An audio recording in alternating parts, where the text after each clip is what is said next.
In today's video, I'm going to teach you how to add Cookie Banner in Framer.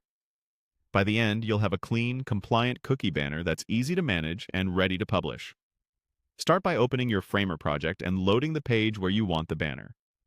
With the canvas in view, open the Insert panel. If it's hidden, you can reveal it from the top toolbar. In the Insert panel, head to the Interactive category.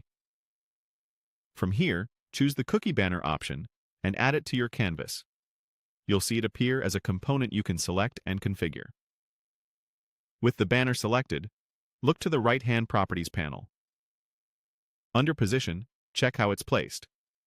If it's set to Absolute, switch it to Relative so the banner respects the page flow and behaves consistently across different layouts.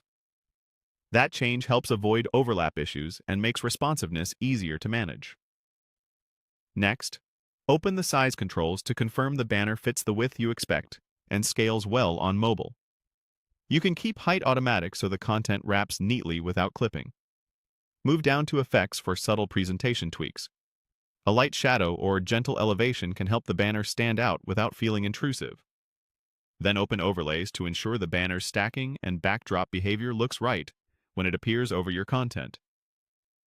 In the Cursor section, make sure interactive elements feel clickable. Setting the pointer cursor on buttons improves usability and accessibility, signaling that users can take action. Open the Styles area to match your brand. Adjust background, text, and button colors, and refine corner radius and spacing so the banner feels native to your site.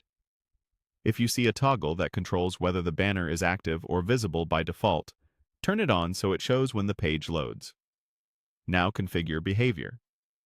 Under Trigger, set it to Banner so the component appears as a standard bar rather than another format. Then open Buttons to review the primary and secondary actions. Confirm that the Accept action is clear and that any Manage or Preferences option routes users appropriately. After that, open Regions to define where the banner should display.